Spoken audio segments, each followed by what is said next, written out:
Good Sunday morning, everybody. And we continue our Lenten journey. And always with the idea of celebrating resurrection come Easter Sunday. So this morning, ordinarily speaking, I think when Catholics come to Mass, they expect the preacher to be cool, calm, and collected. Well, on this fourth Sunday of Advent, I am not cool, calm, and collected. As a matter of fact, I'm very angry. Very, very angry. And I'll tell you why. And that's what my homily is going to be about today. The scripture readings for today talks about a dysfunctional family. The story of the prodigal son and the father who ignored his elder son. The elder son who felt ignored and resented it. And the younger son who was the wild card. So it's a pretty dysfunctional family. Now what I would like to say to you, I transfer that to the news in our daily paper. And I would suggest to you that it's a story of a dysfunctional city. It's a story of a dysfunctional city. And here's the headlines on the paper. Where do all those homeless tenders move on to now? So again, it seems a story makes up here, and it's a well-written letter to the editor. One city board of directors.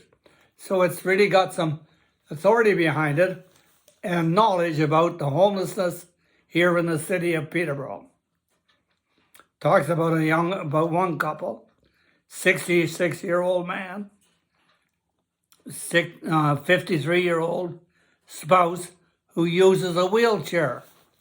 Now here you are, this man, and I don't know how his health is, he's homeless, a 62-year-old wife, and she's in a wheelchair. So right away I feel compassion. But they've been camping out at All Saints, no, not All Saints, St. John's Anglican Church. And they've been ordered to move. So there must be some reason that this couple have been told they got to pack up their tent and go. But where do they go? That's the question. Where do they go? Now, that story of one couple is symbolic in the meaning of it about the whole city and how dysfunctional our city is as far as governance is concerned. It's a very dysfunctional city. And that's not the only couple. There's another example they use here of a man who had a little place for himself, and during the middle of the winter, this city officials destroyed his only shelter, not once but 2 times in many days, because the bylaw made him a criminal. So that new bylaw they put in back there 2 or 3 years ago, which made camping on city property a crime, and to be fined if you didn't, and you didn't move when you're told to, you could be fined $10,000 a day. Now, where in heaven's name is a homeless person going to come up with $10,000 a day? Or if they stay in the price a week, can you imagine? Like it's punitive. It's so punitive. There's no compassion there. And there's no sense of justice. And the trashing of it. Who are the people anyway that are doing the trashing? If it's city police, there's another sign of dysfunction. At the Nuremberg trials, after the Second World War, when those charged used the excuse I was ordered. The judges said that is an excuse, is not acceptable. You could have disobeyed the order. And so I'm simply saying to those who are doing the trashing, wake up, move into the 21st century. Use your conscience. If some authority, be it a sergeant or a chief of police or whoever it is, if they're telling you to trash those, then a sense of decency, human decency, would say, no, I will not trash them. No, I will not take down their tents. They've nowhere to go. That's conscience. They have to live. You know, you and I get up in the morning and our biggest question facing us is, what am I going to have for breakfast? Then after that, what did I do this morning? Go for a walk? Take a pet for a walk? Watch television? I wonder what we're going to have for lunch. Big questions. Remember, when the homeless people wake up in the morning, they have only one question: how do I survive today? Now, many of us people here have never had to face the survival question. We never have. But nevertheless, we have citizens, and in the article here in the paper is very clear. They refer to them as citizens. Citizens. And they have only one question: how do I survive another day? Their survival mode. And where's it at? I don't get it. I don't get it. And the only reason I can say is that, and he points out here that there's no evidence that finding people for sleeping in public parks leads to increased use of shelters, better access to housing. Instead, it pushes the marginalized people in our community to shelter in increasingly isolated and unsafe spaces, increasing their vulnerability to victimization, isolation, exposure, and death. And all of that is descriptive of a dysfunctional family, a dysfunctional city. And I know a lot of us say, well, it's great to live in Canada. It's the best country in the world. I'm glad I live in Canada. Yeah, we do. Because you see, speaking for myself, I know that I am the benefit of white privilege. The economy laws, the civil laws, the philosophy of life, all the rest of it is there for us, white privilege.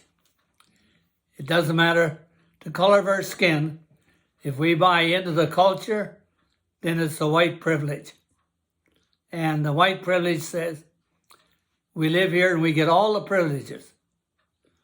But except for, and there are the exceptions, the poor, the marginalized, the homeless, the mentally ill, and so on and so forth. Somehow they don't seem to count. And that's why I call us that our worldview here in Peterborough and the way we act is a dysfunctional city. If just plain kindness and compassion doesn't motivate us to take care of all the citizens. All the citizens. And we have to remind our police services to serve and protect. And their job is to protect not just those who walk the straight and narrow and obey all the laws, but their obligation is to protect the homeless. That is your first obligation, and don't forget it. And like I say, don't use the excuse, And it's only an excuse. I'm obeying orders. It doesn't fly. It doesn't work. It does not work. So what I'm saying is we have to recognize this. And last week I spoke about liberation. Now, naturally, we talked about liberation from in Ukraine, liberation in other countries that are governed by tyrants, if you will, or corrupt governments. That's true. But you see, in Peterborough, as I see it, if we are a dysfunctional city, then we are the ones who profit by white privilege. We are the ones who need liberation. We are the ones who liberation.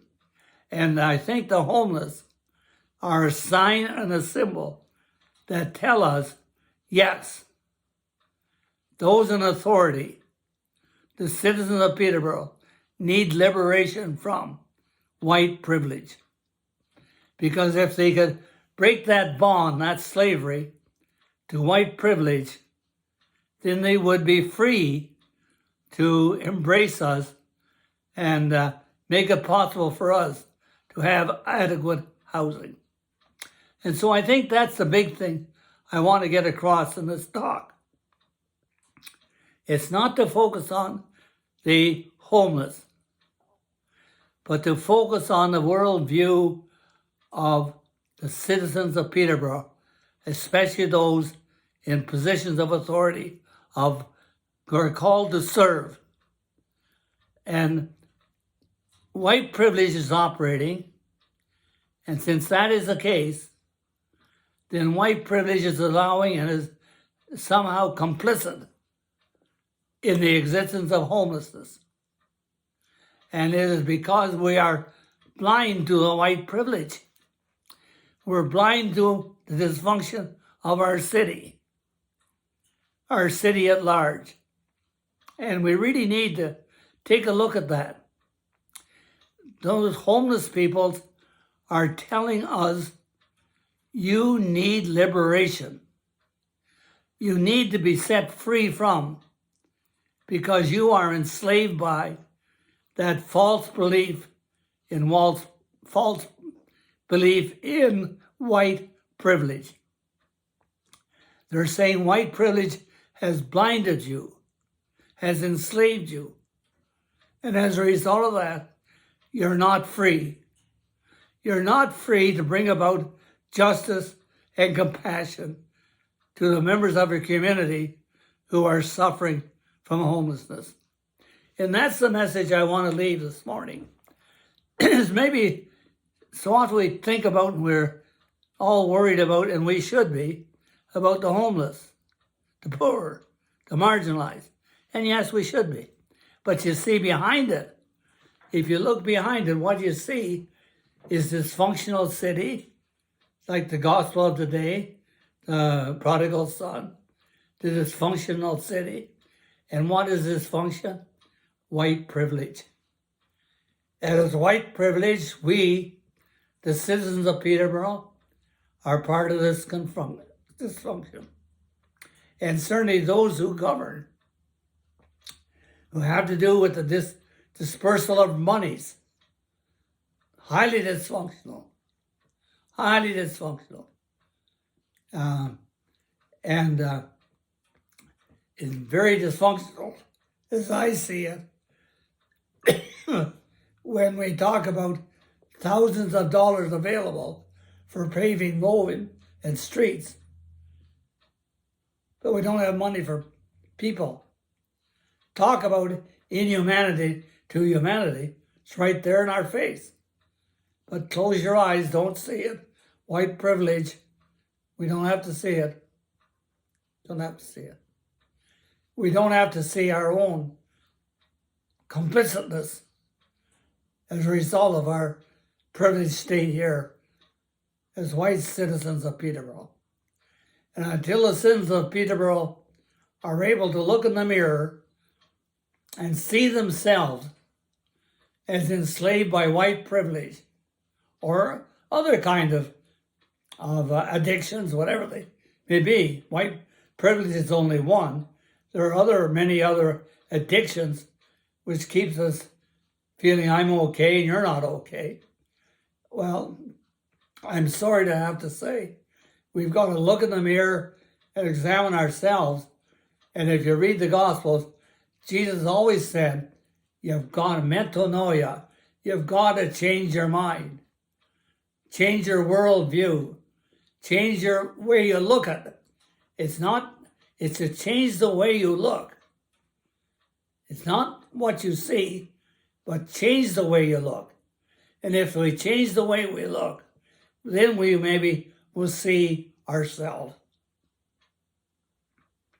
See ourselves and how we need to change our way of thinking, our way of behaving, our way of thinking that we're privileged, of our way of ignoring the pain and suffering of others, of being complicit in their suffering.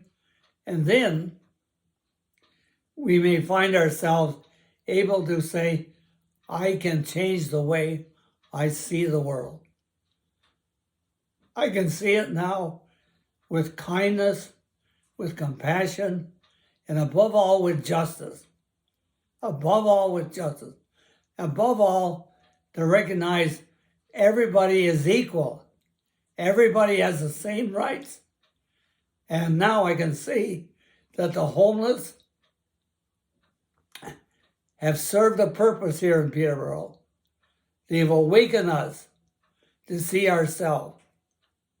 And that's one of the purposes of homelessness.